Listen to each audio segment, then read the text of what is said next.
చదువుతుంది తెలియట్లేదు. సాయిబ్ గారు అనుకున్నా నేను.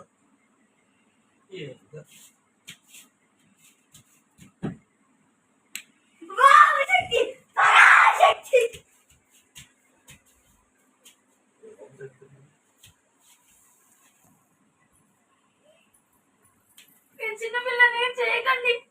నేను చిన్న పిల్ల చుండి వేసుకుని చూసారా? భయంకరమైన